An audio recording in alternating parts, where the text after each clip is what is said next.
জয় জগন্নাথ। আজ জগন্নাথ দেবের রথযাত্রা। 15 দিন অসুস্থ থাকার পরে আজ উনি রথে চড়ে মাসির বাড়ি যাবেন। 56 ভোগের মধ্যে যে ভোগগুলো উনি অত্যধিক খেতে ভালোবাসেন, আমি আজই সেইগুলো রান্না করে ওনাকে আমি দিয়েছিলাম।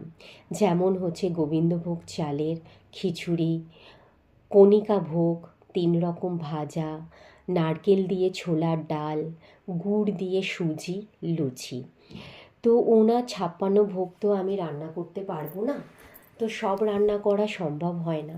তাই যেগুলি উনি অত্যধিক প্রিয়, উনি খেতে ভালোবাসেন, সেইগুলোই ওনাকে আমি আজকে রান্না করে দিয়েছিলাম। মিষ্টির মধ্যে মালপোয়া ছিল, ছানার জিলিপি ছিল, উনি তো ক্ষীর খেতে ভালোবাসেন, তাই জিভে গজা ছিল, কারণ পুরীতে তো জগন্নাথ দেবের জিভে গজা অত্যধিক প্রিয়। তারপরে সুন্দরভাবে আজকে আমি বৃহস্পতিবারের পুজো করে জগন্নাথ দেবের পুজো করলাম, প্রার্থনা করলাম যাতে সকলের মঙ্গল হোক, উনি যেন সকলের পাশে থাকেন। এইভাবে আজকের পুজো আমার সম্পূর্ণ হলো।